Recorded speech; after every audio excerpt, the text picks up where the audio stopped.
বিএলওদের বদলি নিয়ে বিস্ফোরক দাবি করছেন রাজ্যের বিরোধী দলনেতা শুভেন্দু অধিকারী। প্রায় 1000-এর বেশি বিএলওকে বদলি করাতে হবে।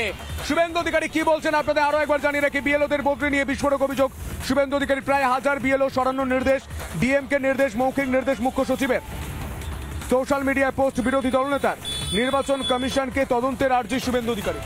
নির্বাচন কমিশন তদন্ত করুক। সমস্ত ডিএমদের মুখ্য সচিব নির্দেশ দিয়েছেন প্রায় 1000 বিএলওকে সরানোর। কেন বলেছেন তিনি? নির্বাচন কমিশন তদন্ত করুক বলছেন শুভেন্দু অধিকারী। আপনাদের আরো একবার জানিয়ে রাখি, বিএলওদের বদলি নিয়ে বিস্ফোরক শুভেন্দু অধিকারী। প্রায় 1000 বিএলও সরানোর নির্দেশ, ডিএমকে নির্দেশ, মৌখিক নির্দেশ দিয়েছেন মুখ্য সচিব। সোশ্যাল মিডিয়ায় পোস্ট বিরোধী দলনেতার। নির্বাচন কমিশনকে তদন্তের আর্জি শুভেন্দু অধিকারী।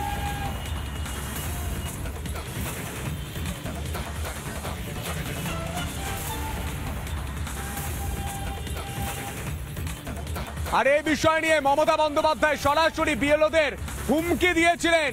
সভা থেকে পরিষ্কার বলেছিলেন যে আপনারা মনে রাখবেন, আপনারা রাজ্য সরকারি কর্মী, ভোটের পরেও আপনারা রাজ্য সরকারি কর্মী থাকবেন।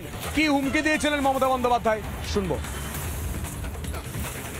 এই যে পশ্চিমবাংলা থেকে প্রায় 1000 লোককে নিয়ে গেছে ট্রেনিং করবার জন্য দিল্লিতে, আমি জানতামই না। এটা ডিএমদের উচিত ছিল অ্যাটলিস্ট আমাদের ইনফর্ম করা। আমাকে না করুক, সিএসকে ইনফর্ম করো। আপনারা বিএলও যেসব লিস্ট করেছেন, বিএলওদের কাছে আমার অনুরোধ থাকবে ভোটার লিস্ট থেকে কারো নাম যেন বাদ না যায় সেটা দেখার। মনে রাখবেন, ইলেকশন কমিশন তার নোটিফিকেশন যখন হবে ডেট অফ ইলেকশন, তখন থেকে এটা ইলেকশন কমিশনের আন্ডারে যায়। তার আগে স্টেট গভর্নমেন্ট, আবার ইলেকশনের পরেও স্টেট গভর্নমেন্ট। সুতরাং এটা মনে রাখবেন, আপনারা চাকরি করেন স্টেট গভর্নমেন্টের, কোনো মানুষকে অযথা হ্যারাস করবেন না।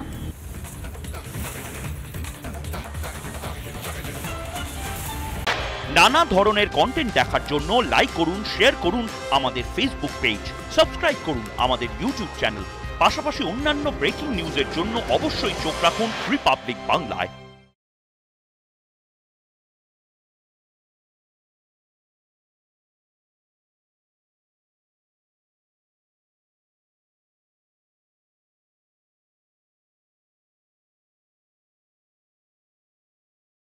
নানা ধরনের কন্টেন্ট দেখার জন্য লাইক করুন, শেয়ার করুন আমাদের ফেসবুক পেজ, সাবস্ক্রাইব করুন আমাদের ইউটিউব চ্যানেল।